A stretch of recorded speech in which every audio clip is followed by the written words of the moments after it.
এক ট্রাক গাড়ির ড্রাইভারকে অন্য ট্রাক গাড়ি পেছন থেকে সজোরে ধাক্কা, সাথে সাথে লুটিয়ে পড়ে রাস্তায়।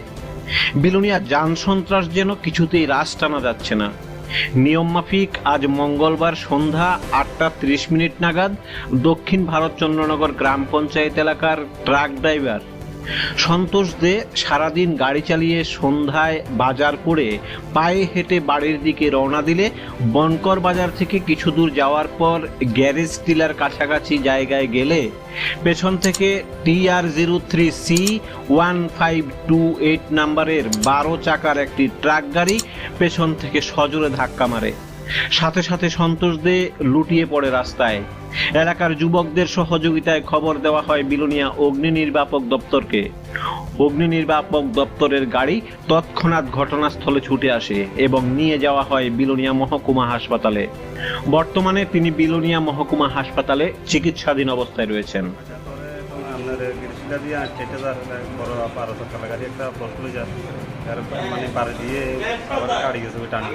আচ্ছা, আমি দেখছি বাবা ধরতে পারি, তারপরে আমি দৌড়াই যাই, মাথা টাথা হিসতে দিই। তারপর আমার গাড়ি কি ধরছে? গাড়ি দেখছি সিট ক্যামেরা আছে গাড়ি। আচ্ছা, তো পুরান যাই আছে। তার নাম হলো সন্তোষ দিই। সন্তোষ দে। তোমার কি হয়?